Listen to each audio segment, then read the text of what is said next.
Well, hey everyone. Sorry, I was working on my audio. Welcome back to Kitchen Table TCG. I'm joined by my friend and now hopefully your friend, Peazful. Dude, welcome to Kitchen Table TCG. Thank you. Thanks for having me. For those of you who do not follow the Metazoo scene, Peazful is one of the up-and-coming YouTubers on Metazoo of the gameplay and has, you played in some of the tournaments and stuff like that too, right?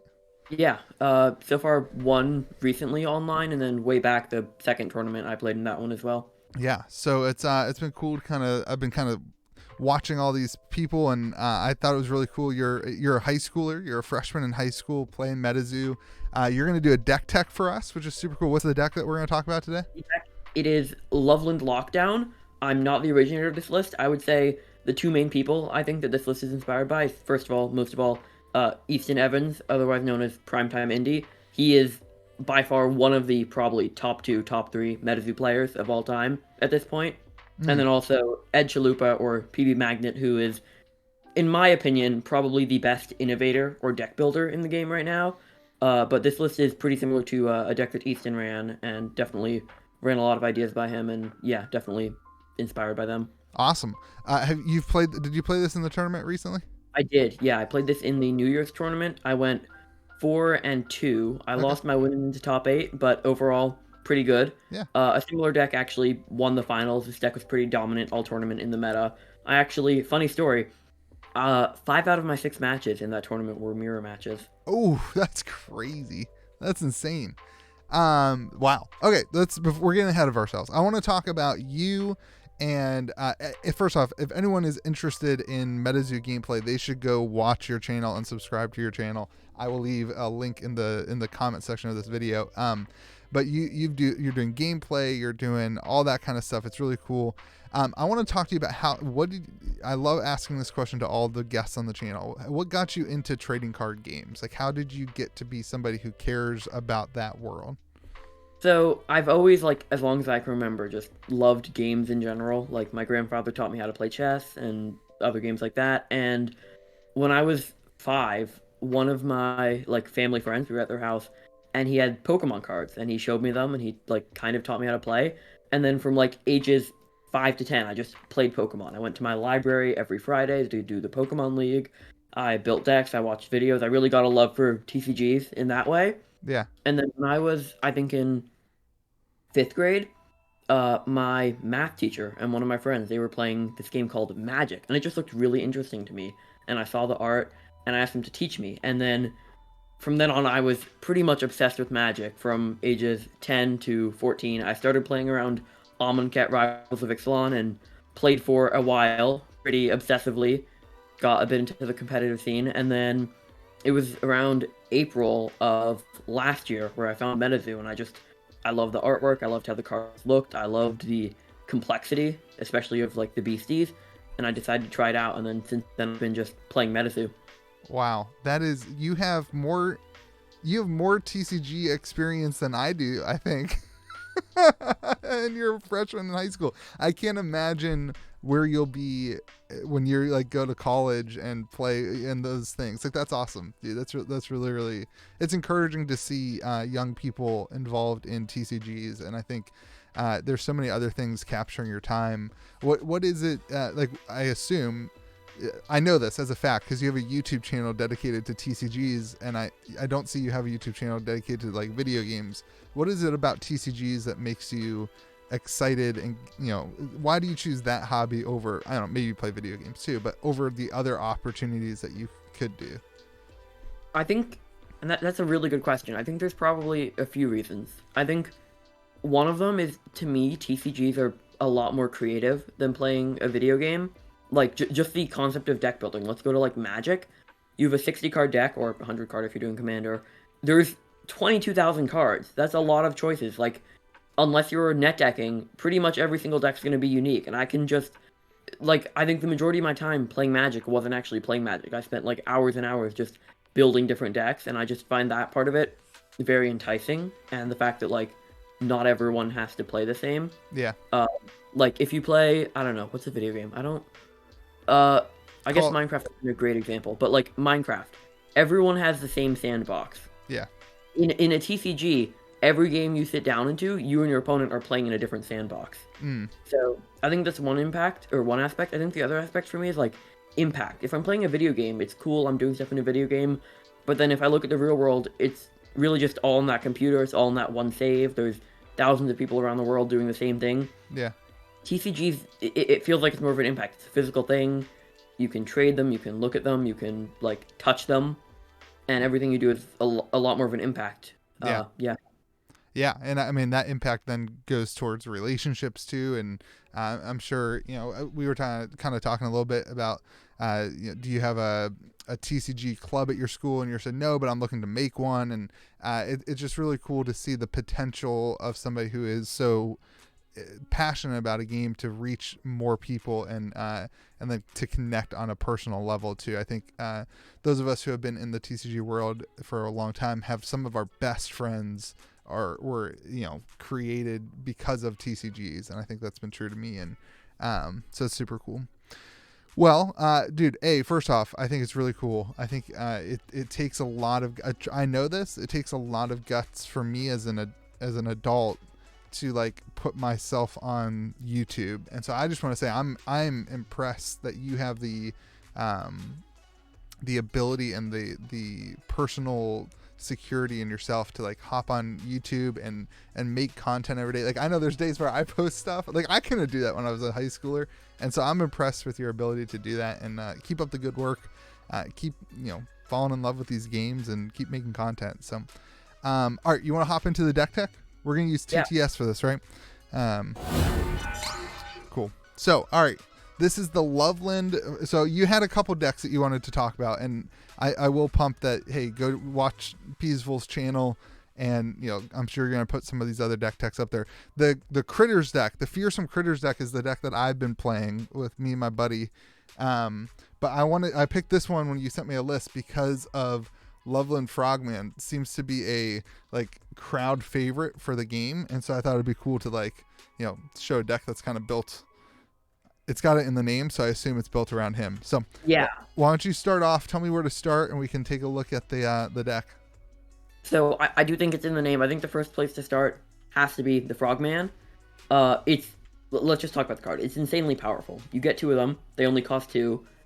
Slightly fragile, decent amount of life points. Magic proof means you don't even have to worry about death beams. You don't have to worry about fireballs. You can just ignore half the threats. Yeah, and for those people who don't know, magic proof, if you look at the icon, the Crypto Nation icon at the top left of the card, below that, one of the traits is magic proof. That's one of those traits. So sorry, that's like hex proof basically in Magic, right?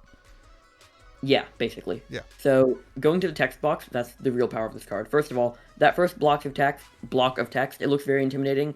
Ignore it. That first part doesn't really have that much of an effect inside the game. There's very slight cases where it works, but really you're looking at the power and the second paragraph. So second paragraph says, when it's in the arena under your control, you may bookmark an extra page from the top of your spellbook at the start of each of your turns. So basically, if you can play this, and if you can get it to last a turn, it's already replacing itself. You're bookmarking a card. And then for every turn you get to survive, you're gaining more and more card advantage over your opponent. Wow, that's super cool. And then the second part is its power. So to use the power, you have to fatigue it. So when it's awakened, you can fatigue it. And to sum up what Charm does, it inflicts a beastie with 6 different status effects of varying how much they matter. But the 2 important things is it puts it to sleep, which means it's basically fatigued forever until it takes damage. It poisons it, so it takes 40 damage. It's paralyzed, so for 1 turn, it's a blank card. And then if they can somehow get it out of sleep, it also has scared and confused, so it'll hit itself when it attacks, or it'll go back to their hand. So it's a really good removal spell, stapled onto a beastie that lets you draw a card every turn. Wow. That's pretty dang good for a lockdown deck. Very powerful. With 50 health too, right? That's the important part. That's one of the important parts, is like Frogman's got decent health. Yeah, I think that even though it has decent health, it's still its weakness, because in most decks, I think comparing like Metazoo to Magic, even though they have similar game systems, the pure power of beasties, you could argue that Magic, or at least for a long period of time, Magic was a game of like instants and sorceries. Those were the powerhouses. There are powerful instants and sorceries in Metazoo, but it's definitely a game of the beasties. There's this card can get one shot by like pretty much every single forest 1-drop. So when built, you can't just throw Loveland into any water deck. You have to build the deck around Loveland for it to be worth it. So that's Gotcha. where, if you come up here to the top, that's where these 10 potions come into effect. I'd say while Loveland is actually how you win, how you gain advantage, these 10 cards are the most important cards of the deck. This is where your complexity of gameplay comes in, because if you play one of these at the wrong time, you can lose an entire match. I literally lost my win in a match, my first game, because I played a lightning in a bottle when I should not have, and that one move cost me the game. Wow. These are very important. So here's the usefulness. Lightning in a bottle. You play it, it's free, on your turn. You can awaken a beastie. The first strike doesn't really matter, but this means you can play Loveland on turn 2. It enters fatigued, but then you can immediately lightning in a bottle it and use its power. So you can immediately take out a beastie, essentially. Cool. And this puts a lot of, like, psychological pressure on your opponent, because at any point in the game, if you have 2 or more cards in hand, you could have a Loveland Frogman and any amount of lightning in a bottle. So their board could just be gone in an instant. So that pressure can make people misplay. Second, Smoky Spirits. What I was talking about is just to build around Loveland, how it can be very fragile. If Loveland is the only card you have out besides Aura and Terra, and you contract Smoky Spirits when they attack, not only is that attack fogged, but they can't attack Loveland for the rest of their turn. Gotcha. That's huge. So, yeah, this is also one big conflict that some other people disagree with. Many people play what we refer to as Aurifacts in this deck, the 0-cost artifacts that fatigue for Aura. Yeah. I don't play them in this deck, and here's why. If you have an Aurifact out and a Loveland out, you can use Smoky Spirits, but they can still attack Loveland again, because Smoky Spirit says if it's the only beastie or artifact you control, it can't be attacked again. So if you have Loveland and artifact, it can be attacked again. So that's why, in my opinion, in control decks, especially Loveland decks with Smoky Spirits, Aurifacts are not worth it. So this deck revolves around essentially utilizing Loveland to control your opponents and utilizing your spells to prevent them from controlling Loveland. The potion. Yes. Actually, potions. Sorry. Yeah, potions. This is actually important, because in the mirror match, just go over to the right side here, this card called Dampen. It's a 2-aura counterspell for spells. Mm-hmm. In the mirror match, they cannot dampen your potions, because they're not spells, they're potions. Gotcha. That makes sense. Actually, that's pretty keywording. Yeah. So I'd say the main strategy of this deck is early game, you need to play Loveland at the right time, use Loveland and Lightning in a Bottle to remove their board, use Smoky Spirits to protect Loveland, and then use that card advantage or use that card draw to gain card advantage over time.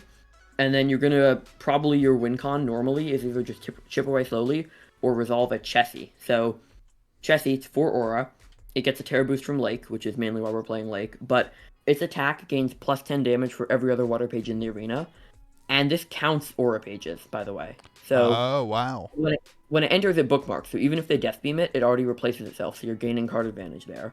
And then if you just wait till late game, if you have, let's say, 5 or 6 turns of controlling the board with Frog, you'll get a lot of Aura out from that double bookmark. You can play Chessie. If you have a Lake out, Chessie's like hitting from like anywhere between like 100 and 150.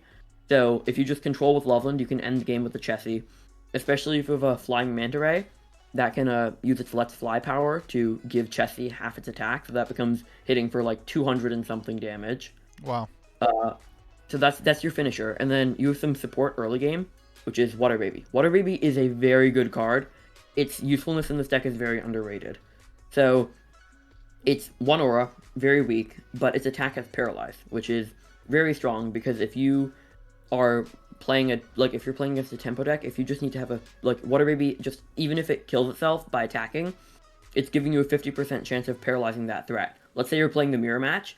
If you Water Baby attack their Loveland, you have a 50% chance that their Loveland won't be able to do anything on their turn. So you can play your Loveland safely without it being charmed itself. And then if that fails, or even if it succeeds, its destroyed effect says if you control only water pages, you bookmark 1. So again, it replaces itself. That's huge. Yeah. But all of your cards, essentially, almost all other than Flying Manta Ray replaces itself. Because Loveland, you got to draw off Loveland too, right? Loveland replaces itself if it can survive 1 turn. Gotcha. That's huge. And speaking of another card that replaces itself, Flood the Earth is another card that puts on a lot of pressure. So I've heard a lot about this card. Yes. So it has 2 options. First option, you can just pay 1 to bookmark 1. So if you don't have enough Aura to play it and you need a card early game, it just replaces itself for 1 Aura. Second option, this can only be used once per game, the second option. So if you have two Flood the Earths, 1 you bookmark with, 1 you Flood the Earth. And it board wipes every page, including Terra, including artifacts, including Power Up Red, it destroys every page except for water pages or Beastie with Flight. So it's a one-sided board wipe. So you can keep your Loveland, you can keep your Chessie, you can keep your Water Baby, and you wipe their board. It's like what's that magic card that does that? Cyclonic Rift. It's like everyone hates you when you play it. Yep. Do you I assume this comes out of the deck on the mirror match?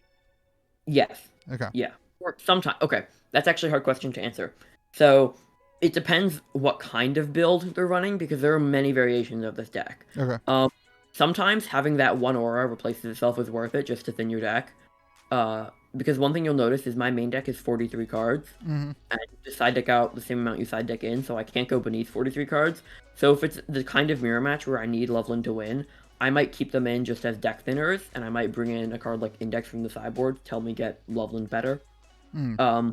The one problem with Flood the Earth is it doesn't destroy beasties with Flight. And a lot of ore types have big finishers with Flight. If you just look at Lightning, pretty much every beastie in the Lightning deck has Flight. Right. Frost has Tizaruk, Flame has Piazza Bird, Dark has the Jersey Devils and Mothmans. That's where this card comes in, First Anniversary Celebration. And when you contract it, its formatting is very, very strange. It actually hasn't been 100% explained, so we don't actually know exactly how the formatting works. But it's essentially a spell that does 25 damage and gets rid of all traits until the end of your next turn. So you can First Anniversary Celebration, and then on your next turn Flood the Earth and get rid of the Flight Beasties. Gotcha. Two things to know about this that are very important. It removes all traits, so that means your Loveland doesn't have magic proof anymore until the end of your next turn. The other thing, the reason I pointed out that formatting is something about the formatting where it doesn't explicitly say deal 25 damage to target page. If your opponent has a Loveland, you can First Anniversary Celebration and target it for 25 damage. Oh, cool. So most decks are going to be sideboarding this in against you. It's very good in the mirror match. It's really good against Frost right now since they have a lot of beasties with Burrow. And then just to round out the deck, you have Bookmark and Power Up Red to help you finish off games. And that's the whole deck. Sure. So Bookmark draws you 2 cards, and Power Up Red pumps your BC by 100. This card's in like almost every deck, right? it's super good. Yeah, it's in. I think there's 1 or 2 control decks that don't run it. But super good. pretty much. And then you're running 2 lakes. You got 11. Any reason you went with 11 auras? Like, is there a system in Metazoo that? Sorry, I cut out internet. Is there a system in Metazoo for the 11, or is that just kind of what you felt from playtesting? Okay, so this is very highly debated, like feeling wise, because like if you look at games like Magic where you have 40 card decks unlimited, the guideline there is you want to be at 17. I think naturally it's lowered in Metazoo for a few reasons. One, if you look at my deck, I like a fourth of my deck is cards that cost 0 aura. Yeah. And then there's like Bookmark, which is insane. It can draw you more aura. There's a lot of card draw, so there's less reliance on needing a ton of aura.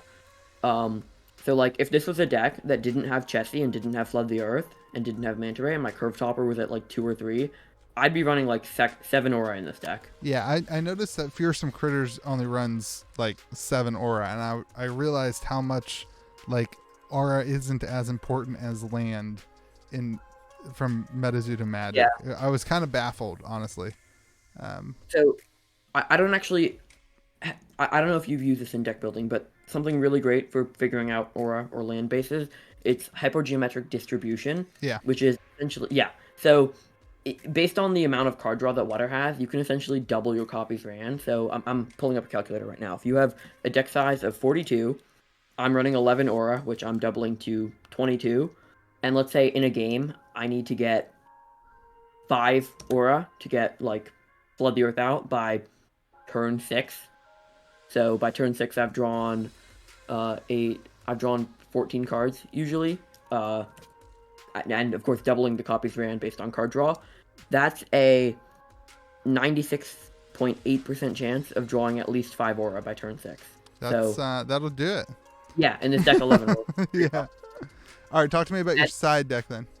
Yeah. First off, tell me how side deck works in Metazoo, because they have a side deck section here. Why is that? I don't know. It actually Okay. frustrates me and other players a lot. It's just there, and we Okay. wish it wasn't there, but Gotcha. it is there. Um, so side deck, there's I'd almost say a few sections here. So I think this whole index and distraction is mainly for one deck, and that's the mirror. Because in the mirror, the importance is Loveland. That's how you're going to win the mirror. But key strategy in the mirror is you always want to have your Loveland available. So you always want your Loveland in hand so you can play it. But you always want to wait for your opponent to play theirs first, and then you play yours and charm their Loveland. So what Jeez. distraction here does is if you're ever on the back foot and you're caught with them having a Loveland and you not having an answer, distraction essentially means their power doesn't work for one turn. So you can have them play their Loveland, then you play your Loveland on your turn and not lightning in a bottle, pass to them, bait them into thinking they can just remove your Loveland, you distraction them, their power doesn't work for a turn. So it And essentially then can you change. love them. Yeah, it just gives you one extra turn in the mirror. Gotcha. And then Index, which is one aura, tutor for any beastie. But the drawback is this can be the only card you play on that turn besides an aura. Gotcha. So you like normally you'd main deck it, but you want to be playing your water babies, you want to be playing your potions, so it's Sure. in the side deck. Unlucky potion. I'd say the primary matchup it's here for is Quetz, even though Quetz isn't as prevalent now, because Quetz decks are really good with so much paralyze, and Unlucky Potion means you can make sure their paralyze doesn't paralyze your Loveland. Cool. So another option here for side deck actually that isn't in this specific side deck, you can run Potion Seller, which essentially lets you recur your potions. So if you run Potion Seller and then you sideboard in 3 Unlucky Potion, 2 Potion Seller, you have 13 potions main deck with Wow. 2 Potion Seller, and that can kind of turn you into like a mini potion synergy. But yeah, Unlucky Potion is mainly for Quetz. Absorb Aura. There are some very greedy decks, especially Dual Aura, that can be running like 5 Aura Facts. Like two for one color, 2 for another color, and then Chaos Crystal, or even 7, 2 for one color, 2 for another Chaos Crystal, and a Dual Aura Fact, or 2 Dual Aura Facts. Absorb Aura does a few things. Like the card itself is good. You get to destroy one of their Aura Facts, you bookmark and get an Aura. That's fine. But it's also it kind of messes up their game plan. If you draw an opening hand with an Aura Fact, you're kind of relying on that for 2 Aura, at least on your second turn. So you might keep a 1 Aura hand because you know you'll have 3 Aura on your second turn. Yeah. If I open up and just absorb Aura your Aura Fact, you're just stuck there. Yeah. So if players aren't expecting it, it can really ruin their day. So it's good. Yeah. Destruction's always good in these games. I love it. Yeah. I'm gonna go over to the Octopus first. I want to finish with Crab. Octopus is also good in the mirror, but good against any deck where they have lots of removal because you want to like take out like a dampen or something and bring in just another finisher if you need. It's really good in the mirror because its contract effect, you can have it enter as 1 octopus, or instead you can get 8 little tokens. That's awesome. Yeah, so in the mirror, it's really good because Loveland can only deal with one thing at a time. So even if they have 2 lightning in the bottles, they can deal with 3 tokens on one turn, and then the other 5 can still kill Loveland, and they have fleet, so that's great. That makes sense. The majority of the time, you want to play it as the octopus because it's really good. It has 100 life points, 50 damage, 3 poison is amazing because that means over 2 turns you're dealing 60 damage to them, or 60 damage to a page. And then it has regen, so it's not super easy to kill, and it gets bonus from a lake. And then another really cool synergy. Does it have regen? Does it have regen twice? Regen twice. Yeah, so it gains 20 at the end of every turn instead of 10. 10 Dang. for simple. That's crazy. Yeah, so if you have a Chessie out and you use its contract effect to get the 8 tokens, it says that those beasties are water beasties. Right. So those are water pages. So that means you get 8 tokens that deal 80 total, and Chessie gets 10 for each of those also. Oh my gosh. So that's putting 160 damage on the board essentially for 5 aura, which is pretty good. Yeah, that's awesome. So yeah, it's just a good card. They don't see it game 1, they see it game 2. It surprises them. Crab is the unsung hero of this deck, and for me, it's not in my main deck because I think with the current meta, the majority of my matches I need Chessie to win, like deal damage too slowly. But I'd say like, and actually going back to the mirror again because I've practiced that a lot. One misconception people have is most people will keep in their dampens for the mirror. Dampens I would take out in the mirror because if you look at this list, besides like Bookmark and Power Up Red and maybe First Anniversary Celebration, there's not like any amazing dampen targets. Mm. So what I do is take out Dampen and bring in Crab. So here's why Crab is so amazing. So it's pretty cheap for 3 aura. And it says it has 55 life points, but realistically it has 110. Because its arena effect says Yeah. it takes half damage. So it's 3 aura, basically 110. It also has Stone Skin, which means it doesn't take damage outside of combat. So Dang. it doesn't really die to like fireballs or damage spells. Sure. It still dies to Death Beam, but 110, really beefy. It heals for 10 each turn, which is basically healing for 20 every turn. And then it gets life point and damage boost from your Lake Terra for 10 each. Wow. And then that's already really good. Even more, its attack that does 20 damage. It can inflict paralysis, which can again help you in the mirror. But also, if you destroy a beastie, you bookmark 1. More card It's so draw. much on 1 card. It's an insane card. It's really good. So do you ever deck out? Okay. I usually did a lot of games that went long when I had 40 cards. 42, I'm not taking credit for that number. That was all Easton, getting it to 42 exactly. But I find that this is like one of the only decks where I run more than 40 cards, because there's like that 5% chance you can deck out and you don't want to run out of steam. Yeah. So, Yeah. like sometimes though, it's honestly, there's one game where I decked out and it didn't matter because I had Loveland, I had a Smoky Spirits and Lightning Ball to protect it. There's some point where even if you deck out, that means you have like 10 cards in hand. So it won't really matter at that point anyway. Gotcha. So you don't lose the game if you go to draw and you don't have a card? No, that's Gotcha. 2 different things. You don't have to, like, there's no maximum hand size. You can keep 20 cards in a hand at a time. And also, if you deck yourself, you don't lose. Gotcha. But if you and your opponent both deck themselves, then it's a draw. Gotcha. Makes sense. So, Cool. yeah. That seems pretty fun. I'm gonna build this. I'm actually gonna play this weekend. So it seems pretty fun. I don't want to give away too many things, and this is also turning into a 30-minute video. So I want to highlight another for anybody watching. Go subscribe to your channel for sure. Any final statements to say about this deck or the meta? Yes, this deck, I don't remember the exact number. It was something like 50 or 60% of the meta in the New Year's tournament. So if you play this deck, it's a very good deck. There's 2 things you need to know. 1, everyone will be prepared to face you. They might even pre-board against you. So you're going to be playing very hard matchups because everyone knows that you're playing. 2, there are lots of players who've tested this deck a lot. So you are at a disadvantage in the mirror unless you also test it a lot, because they will be much more knowledgeable against the deck than you. So it's a very good deck. But this isn't the kind of deck that you should just net deck and take to your weekend tournament. If you want to win, you need to practice with this deck, because the initial skill curve for this deck is pretty low. It has a really high ceiling, and there's lots of really complex interactions. So be careful. Word of warning, powerful, but everyone's going to be prepared, and lots of people have practiced it for a lot of time. In classic Louis from Kitchen Table TCG format, I'm going to take your net deck, and I'm going to go and play it without practicing. So that's what I'm going to do. What beats this? Like, if I was trying to play against the meta, what's this weakness? What's this deck's weakness? Okay, there is some stuff that aren't super obvious that I'm not going to say, because people who shared them with me probably don't want them to be known yet. I love it.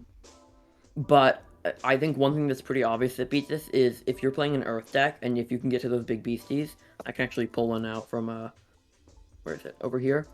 I'll be right back. I'm just grabbing it from TTS. Yeah, so 2 very big Earth cards that are both amazing against this deck if you can resolve them, especially if you index for them. Frank Shaw's Gargoyle and Grafton Monster. So, Frank Shaw, the big thing here is arena effect. It cannot have status effect indicators. This means that your Loveland cannot charm it. It will do nothing. It does nothing. Does nothing. And it has flight, so it can't be easily flood the earth. I love the flavor on that too. Like, it makes total sense. It's a statue. Yeah. Gosh.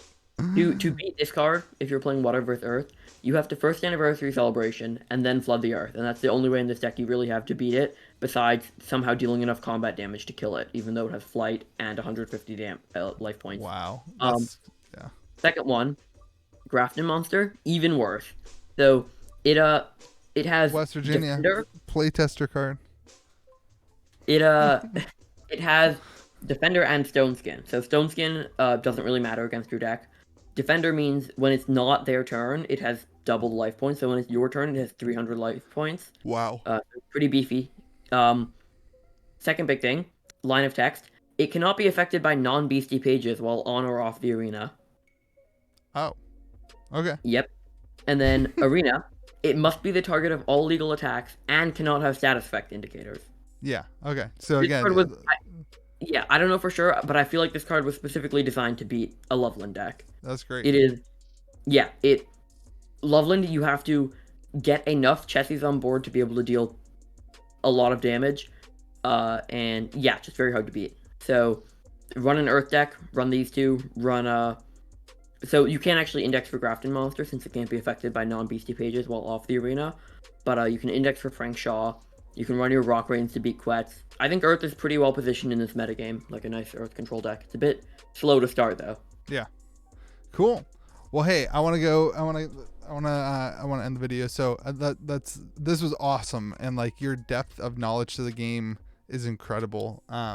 I'm stoked for people to go to your channel and watch your gameplay. I think you said you were editing a gameplay video right now with this deck in it, right? Was it this deck? I'm actually I'm doing a deep dive on my tournament, so I'm essentially I recorded a lot of my matches, and I'm going to be going through them like play by play and say what I did wrong, why I did this, just like a deep dive on how to play the mirror. Super cool. So if people are looking for gameplay stuff, go subscribe to Peazful. I'll leave it in the comment section. This will not be the last time we hang out and chat. I think it's super cool, and I think we're gonna try to play a game together sometime in the near future. Look forward to getting my butt kicked by you. I deserve it. I keep beating my friend Robbie all the time. He's getting frustrated. He needs to watch your channel a little bit and learn some stuff. So yeah, thank you so much for having me on. Yeah. And everyone, hope you guys have a great day. Remember to be kind to the people around you. Peaceful, thank you so much. Appreciate you. This is awesome. I want more people to see how I was shocked at the depth of the gameplay when I talked to people like you who are playtesting and deck building. And I was just shocked at the level of gameplay that's already happening with Metazoo. And I just think people need to understand that it's more than just a collectible game. People are playing it and playtesting and having fun with it. So, all right. Anyway, everyone, remember to be kind to the people around you. We'll see you again next video.